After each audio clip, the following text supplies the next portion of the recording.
Friends, welcome to everyday quick new education. आज हम लोग BLIS course bachelor of library science में important question पढ़ेंगे। क्वेश्चन हमारा रहेगा ग्रंथालय विज्ञान के 5 मूल सूत्र का संक्षेप में वर्णन करें। इसका 5 मूल सूत्र का सभी 5 पॉइंट हम लोग पढ़ेंगे।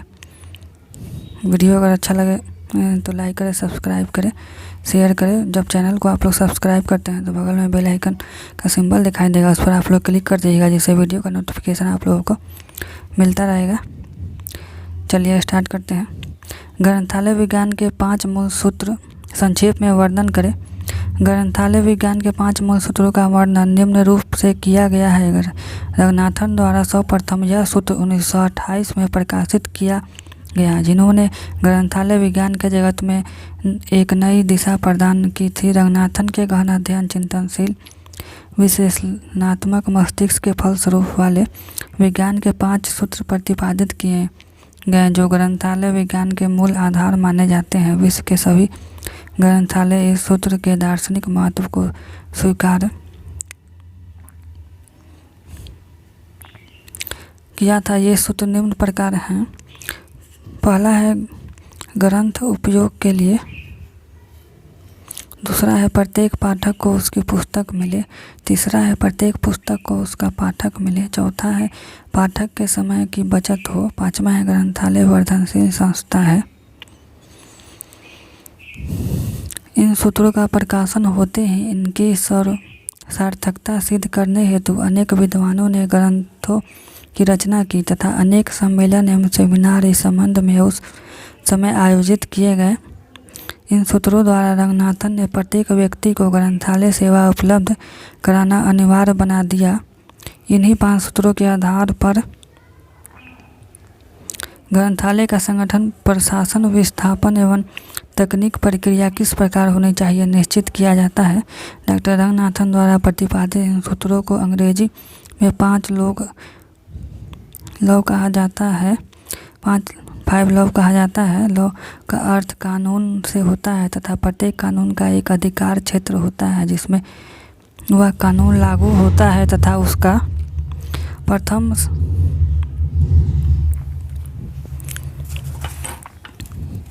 प्रथम सूत्र के उपयोग के लिए, इसमें डॉक्टर रंगनाथन द्वारा प्रतिपादित यह सूत्र कहता है कि ग्रंथालयों में ग्रंथ उपयोग के लिए होते हैं, न कि मात्र संरक्षण के लिए। अतः ग्रंथालय के कर्मचारियों की यह भावना होनी चाहिए कि ग्रंथों का अधिक से अधिक उपयोग हो सके। इसके लिए डॉक्टर रंगनाथन ने यह कहा कि यदि ग्रंथालयों में निम्न तत्वों की ओर ध्यान रखा जाए तो ग्रंथों का अधिक से अधिक उपयोग हो सकेगा।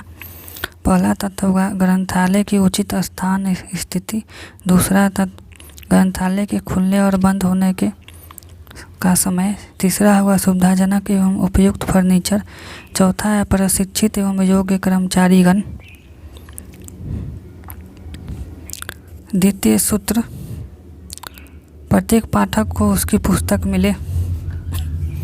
डॉक्टर रंगनाथन का यह द्वितीय सूत्र यह प्रतिपादित करता है कि ग्रंथालय में आने वाले प्रत्येक पाठक को उसकी वांछित पुस्तक मिलनी चाहिए। अतः इस सूत्र से यह बात स्पष्ट होता है कि पुस्तकें सभी के लिए है, न कि मात्र कुछ विशेष व्यक्तियों के लिए। यदि निम्नलिखित बातों पर ध्यान दिया जाए तो प्रत्येक पाठक को उसकी वांछित पुस्तक मिल सकती है।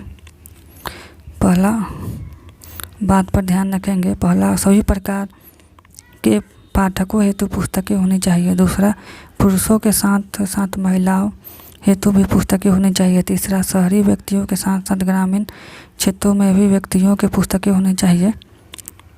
चौथा, वृद्ध व्यक्तियों के साथ साथ बालकों हेतु पुस्तकें होनी चाहिए। तृतीय सूत्र, प्रत्येक पुस्तक और उसका पाठक।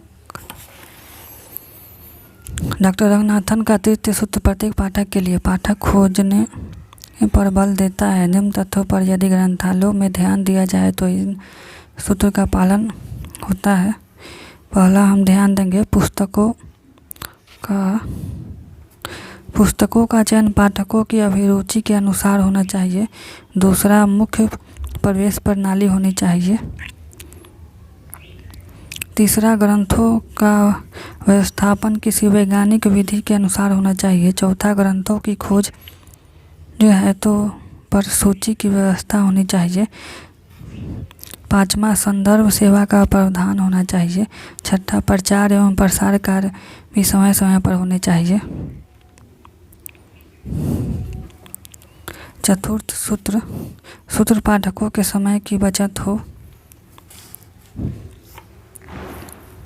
पाठकों का समय अमूल्य होता है, इसलिए इस बात को ध्यान में रखते हुए डॉक्टर रंगनाथन ने इस सूत्र का प्रतिपादन किया तथा वे इस सूत्र के पालन हेतु निम्न प्रयत्न करने पर बल देते हैं।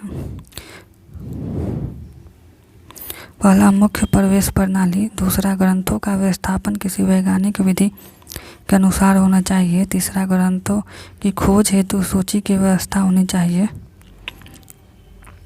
चौथा, संदर्भ सेवाओं का प्रावधान होना चाहिए। पांचवा, संघ पर सूची का भी प्रावधान होना चाहिए। छठा, उपयुक्त आदान प्रदान तकनीकी का उपयोग। सातवां, ग्रंथालय का कार्य समय उपयुक्त होना चाहिए। पंचम सूत्र, ग्रंथालय वर्धनशील संस्थाएं हैं।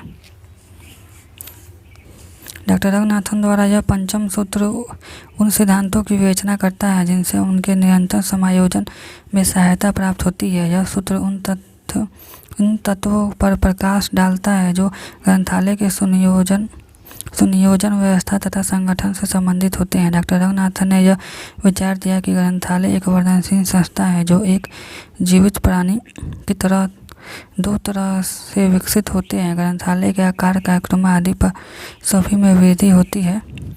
पहला होगा पाठ्य सामग्री की वृद्धि। दूसरा, ग्रंथागार में वृद्धि। तीसरा, ग्रंथालय के आकार में वृद्धि। चौथा, प्रसूची में वृद्धि। पांचवा होगा कर्मचारियों की संख्या में वृद्धि। इस प्रकार